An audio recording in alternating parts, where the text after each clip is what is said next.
Meta currently sells two headsets side by side, the Quest 3 and the Quest 3S, and here's the part that confuses almost everyone walking into this decision. They run the exact same game library, the exact same Snapdragon XR2 Gen 2 chip, the same 8GB of RAM, and the same Touch Plus controllers. If the hardware inside is that close, the obvious question is why one costs noticeably more than the other, and the answer isn't marketing, it's three specific, real differences that only matter depending on what you actually plan to do with the headset. By the end of this video, you'll know exactly which one to buy without needing to read a single spec sheet yourself, because the decision really does come down to just three things: what you're looking through, what you're seeing around you, and how long you want to wear it before recharging. The single biggest difference is the lens and display setup, and it's the one that actually changes what games look like in your eyes. The Quest 3 uses pancake lenses with a sharper display, roughly 2064 by 2208 pixels per eye, giving you a noticeably crisper image with clear edges all the way to the outer part of your vision. The Quest 3S uses older Fresnel lenses at a lower resolution, around 1832 by 1920 pixels per eye, and Fresnel lenses have a known side effect called God rays, faint circular light streaks that show up around bright objects on a dark background, especially noticeable in space games or anything with strong contrast.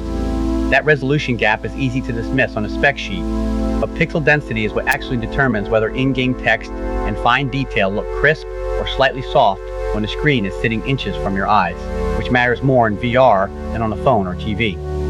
In daily use, most people adjust to the 3S display within a session or two, but if you've already seen the Quest 3's display side by side, going back is a genuinely visible downgrade. The second real difference is mixed reality, meaning how well the headset blends your actual room into the game. The Quest 3 has a dedicated depth sensor built in, which lets it map your furniture, walls and floor with real precision, so mixed reality apps and games can place virtual objects on your actual couch, or let a virtual creature realistically duck behind your real coffee table.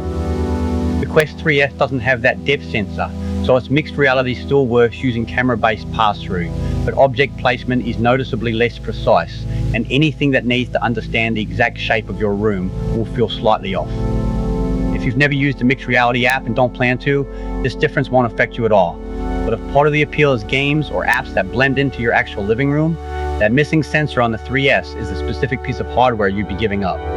Here's the twist: most buying guides skip entirely. The cheaper headset actually wins on battery life. The Quest 3S gets roughly 2.5 hours of real-world use on a charge, while the Quest 3 gets closer to 2 hours and 12 minutes, a real gap of about 15 to 20 minutes per session. That's not because the 3S has a bigger battery, it's because it's doing less work, driving one lower resolution panel instead of a sharper one and skipping the depth sensor entirely, so it simply draws less power to run. For most people, that 15-minute gap won't change a buying decision on its own. But if you're the kind of player who forgets to charge headsets between sessions, or you want to play through a longer session without stopping, it's a real, measurable point in the cheaper headset's favor, not just a rounding error. On price, the Quest 3S starts at $299.99 for the 189 for the 109.99 for 299.99 for 256 gigabytes, while the Quest 3 sits at $499.99, now sold primarily in a single 512 gigabyte configuration after Meta retired the smaller storage option. That's roughly a 200 gap between the base Quest 3S and the Quest 3, though you're getting double the storage on the Quest 3 as part of that jump, not just a better display and depth sensor.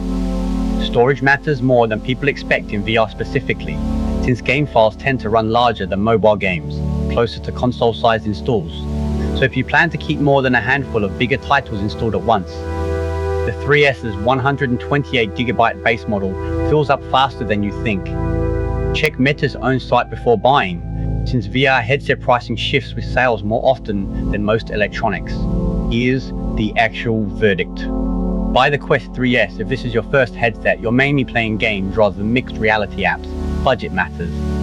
Or you want a longer battery life for marathon sessions, you're genuinely getting about 90% of the experience for roughly 60% of the price. Buy the Quest 3 if display sharpness noticeably bothers you once you've seen it, you want real mixed reality that understands your actual room, or you'd rather have 512 gigabytes of storage from day one instead of managing a smaller library later. Neither headset is the wrong choice. Because they run identical games, that's the part worth repeating. You aren't locked out of anything by buying the cheaper one. This is a display and sensor decision, not a library decision. And once you frame it that way, most people already know which one actually fits how they'll use it. So the real question isn't which headset is better on paper, it's which trade-off actually matters to how you use it. Sharper visuals and real mixed reality, or a lower price and a longer battery before you need to recharge. Answer that one question honestly, and the rest of the decision makes itself. Both headsets share the same accessory ecosystem too, the same charging cable and controller batteries. So switching between them later, or buying a second one as a household spare, doesn't mean starting over on extras. Tomorrow's video is for anyone who already owns a headset and wants to know if one specific game is actually worth downloading, Blade & Sorcery Nomad, and whether the 2026 updates change the answer. If this comparison actually helped you decide, subscribe so you catch that one too. Here's the question for the comments. If you already own one of these two, which trade-off would you make differently if you were buying again today?